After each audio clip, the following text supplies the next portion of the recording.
Welcome back. In this section of the class, we'll be looking at the where function. The where function is to rows what the select function is to columns. So in the select function, we could have a data set that has like 50 columns, but maybe we only need just 2 columns. So we use the select function to select the exact columns we want.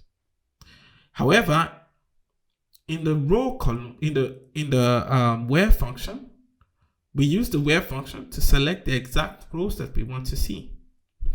So I will show you an example what I am saying.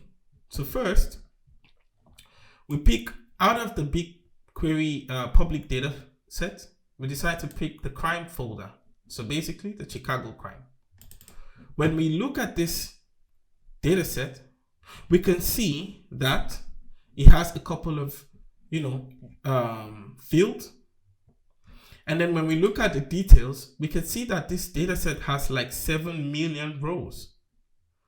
Now, if we were to write a query and we select maybe a certain number of columns, what happens is it returns all the 7 million rows. But in the real sense, we do not need the 7 million rows.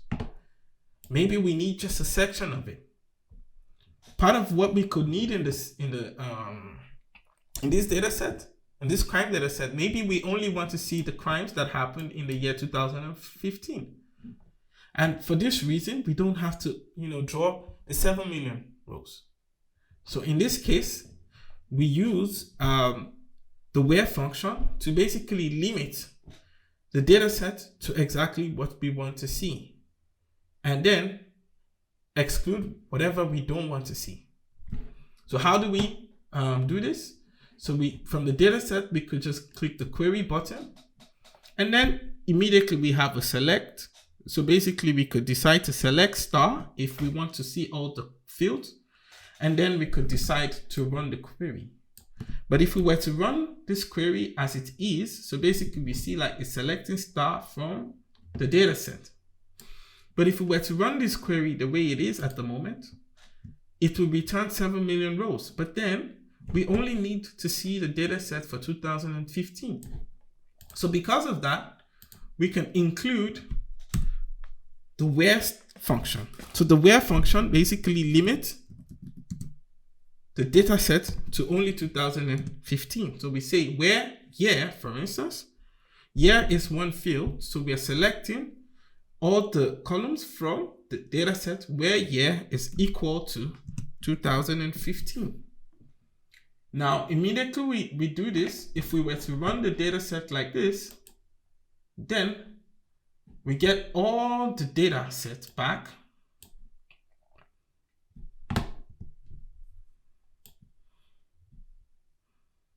We get the data set back only for cases where the year is equal to 2015. So it reduces the number of rows from 7 million to 264,000 cases, which helps us to narrow down our data set. In the previous case, we could see like the preview of the data set shows like it has like 7 million rows, but for the 2015 cases, we have 264 rows. So basically we could use the equal to basically limit the particular rows that we want to see. So we want to see the rows that have the year 2015, for instance. Now, assuming we only want to see for like, we only want to see the cases of arrest. Also, we could come and say where arrest is equal to true. So in this case, if we were to run the whole data set, then it gives us only cases where the arrest is equal to true. However, in this case, maybe we just want to return only the unique ID, the unique key, and the case number. So we just go and say the unique key and the case number.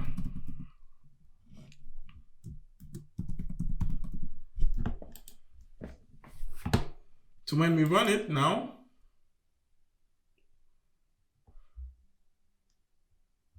so here, what do we see? we have exactly the case for the unique key and then the case number. Only for cases where arrest is equal to true. So these methods help us to increase the speed of our queries because, for instance, we limit the number of data that it's going to pull.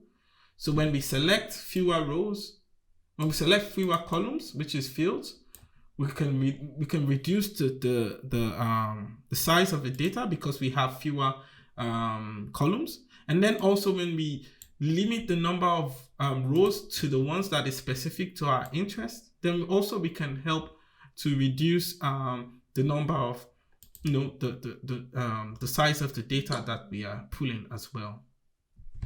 So this is the first case. In the next class, I will show you much more use case for the where statement. So here we're just basically looking at the first case where we can just say it's equal to, but in the next class, I will be showing you even more use cases that could be useful for you and your analysis. Thank you.